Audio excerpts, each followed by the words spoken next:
Hey, welcome back.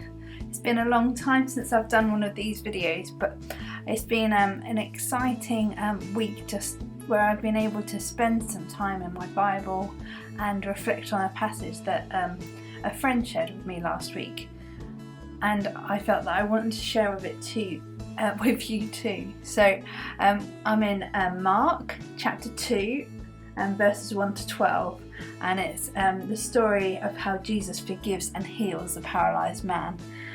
So this is what I'd been doing in my own journaling Bible this week, and I created a traceable page image so that you could recreate it, but I realised that most people only have their margin down the side of their Bible, so I've cut up the picture and got it ready for you to be able to journal in your own Bible. So this is my page. I haven't drawn on the paralysed man on my page, but I'll share a bit more about why I did that with you later. So shall we get started? So for doing the journaling today, you're going to need a journaling Bible, and you'll want to be on Mark chapter 2.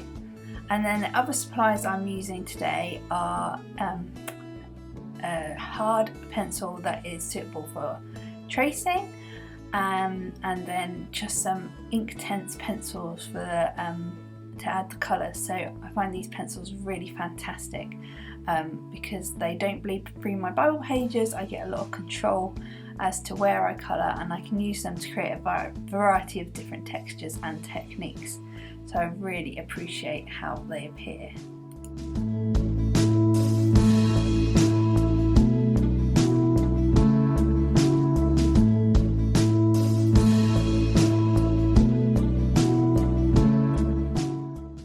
So shall I just read you Mark chapter 2 as I start to trace this image? A few days later, when Jesus entered Capernaum, the people heard that he had come home. They gathered in such large numbers that there was no room left, not even outside the door, and he preached the word to them. Some men came bringing to him a paralysed man, carried by 4 of them. Since they could not get him to Jesus because of the crowd, they made an opening in the roof above Jesus by digging through it, and then lowered the mat the man was lying on. When Jesus saw their faith, he said to the paralysed man, "Son, your sins are forgiven." Now some teachers of the law were sitting there, thinking to themselves, "Why does this fellow talk like that? He's blaspheming. Who can forgive sins but God alone?" Immediately Jesus knew in his spirit that this was what they were thinking in their hearts, and he said to them, "Why are you thinking these things? Which is easier to say to this paralysed man, 'Your sins are forgiven,' or to say, 'Get up, take your mat and walk'? But I want you to know that the Son of Man has authority on earth to forgive sins." So he said to the man, "I tell you, get up, take your mat and go home." He got up, took his mat and walked out in full view of all of them. This amazed everyone, and they praised God, saying, "We have never seen anything like this." It's incredible, isn't it? These men had such faith that they were willing to carry their friend on a mat, tear down a roof to get to him. And it really made me stop and think, who am I willing to do that for? Who are my friends who need me to tear down a roof to get them to Jesus? When Jesus was physically here, it's so much easier to kind of imagine that you'd be able to physically take somebody to somewhere. But what do I do now? Am I faithfully taking these people to God in prayer? Am I standing with them in the trials they're facing? Do I point out Jesus to them? That was my reflection. So I invite you to ponder those questions as you think about Bible journaling your own page for this passage.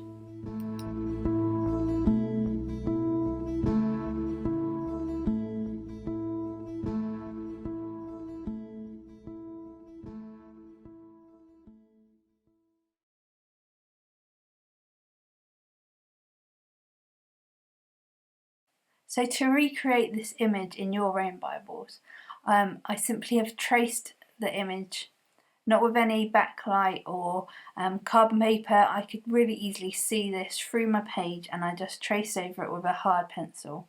And now I'm using my Inktense pencils just to go around each of the wooden beams that I've drawn and create a few sketchy lines on each of them before I'm going in with my paintbrush to bring these paints to life, because they're water activated, and that means I can move the colour around a bit and I can look at the textures I'm creating on this wood.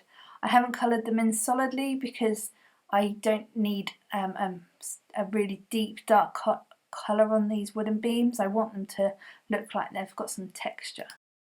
And that's a process that I'm just going to repeat as I go around the whole page, colouring in either solidly or with some texture to create each of the elements of this picture. So the sketches of wooden beams torn back, and then with the 4 friends at each corner of his mat leaning over the edge to lower him down. For most of the elements, I just do this process by outlining the part of the picture that I'm going to colour in, and then using the water in the paintbrush to draw that colour so that it fills the space. By doing it this way, if I want to create any further texture or add any more details, I can always press harder on my pencil to create a stronger colour, or I can go over it after it's dried and add extra texture. If I go in and colour the whole area solidly right from the start, then I'm not going to be able to undo that, and I won't be able to create any texture on top either. I'm just bringing in my original drawing in for reference, because sometimes when I sketch I lose sight of what the actual image is that I'm trying to recreate. So now with that as a reference point, I can start adding a bit more of the detail.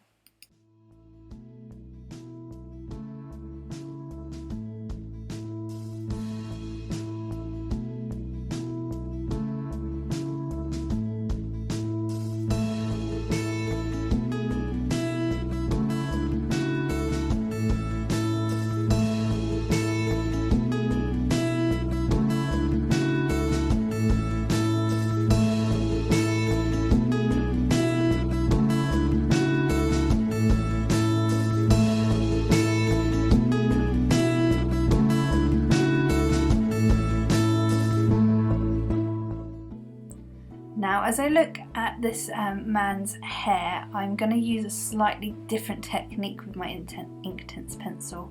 I am using the pencil just lightly dipped into my water, just literally the very tip touching it, before I go in and scribble so that I can create the texture of his hair and beard. So you'll see that when I first start using the pencil, the colour will be quite dark and intense, and then as the pencil dries out, I gradually get this lighter texture, and it gives those highlights and lowlights as I'm colouring in. And also by twizzling my pencil round and round, I can find the wet and dry areas of the pencil as I'm working, so I can really look at the texture that I'm creating in his hair as I go, just by using one pencil instead of going backwards and forwards and using lots of different colours.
the last part of the colouring of this image is to create the darkness surrounding the mat.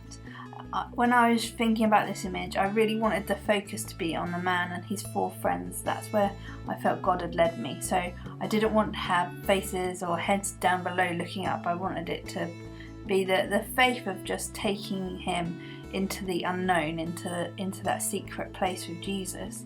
And so in order to create that really nice, beautiful black, I actually colour in the whole space with my Inktense pencil before I wake it up.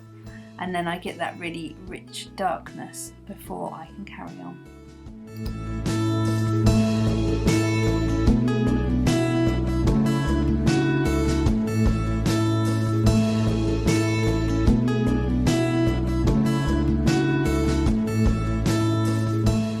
So as I spent this week pondering these verses in Mark, I was sitting in the car the other day and on the way to pick up my little girl from school, and a song came on that I hadn't heard for ages, and it's a song called Don't You Dare by Ginny Owens, and the lyrics just struck me in such a way that I actually just listened to it on repeat all the way to pick her up, as I just wanted to try and remember the song.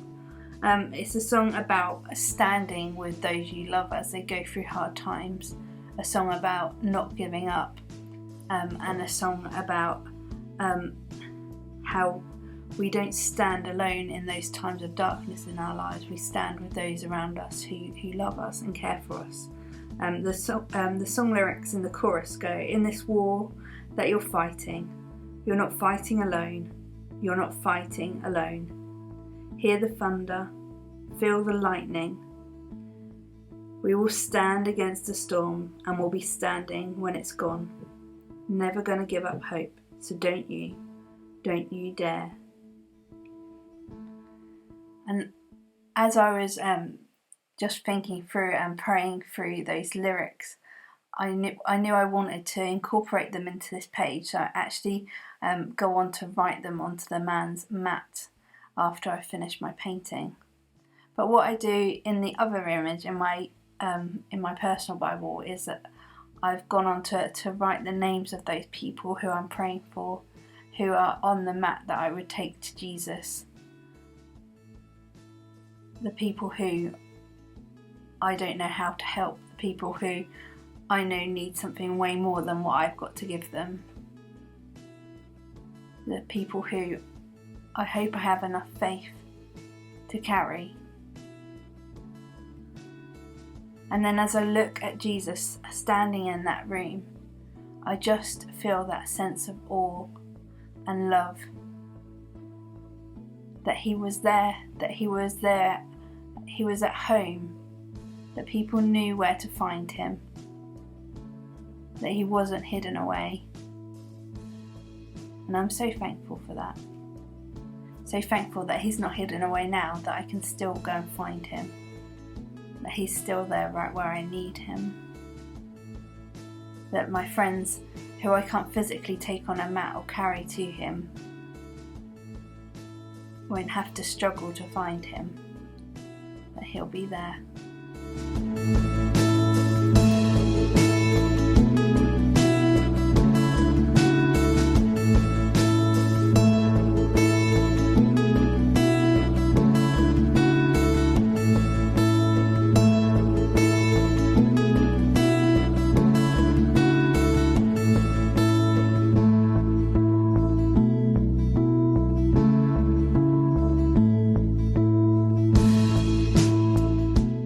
So I've gone back into my image with my Micron pen, and I'm just adding those little details and outlines that just help this image to pop, to come alive that bit more. And then I'm going to rub out any pencil marks that are visible at the end. If you want to be able to create a similar image in your Bible, I've got the outlines at the end of this video that you can pause the video and screenshot if you'd like to access them that way. I'll also pop them onto my Instagram page so you can also get them from there. And then just take a few hours, maybe not even that long, split it up over a week like I've done, read the passage a few times, pray, Listen to where God has you focused as you read through this passage. There's so many places to find him there. And let me just pray for you. Father God, I thank you that you are with us in each moment. I thank you that as we open our Bibles up, we can find you, that we can listen to you as you share your story. Lord, thank you that you're not hidden from us, that you're still there in plain sight. And I pray for my friends who listen to you after watching this journaling video. I pray that you'll meet with them, that Holy Spirit, you would just come, that you would show them your love. In Jesus' name, Amen. And so that's a little reflection on Mark 2. You can go away and create in your own Bible. If you've got any questions, contact me on here or on Instagram. I'd love to chat with you. And I hope you're very well. God bless.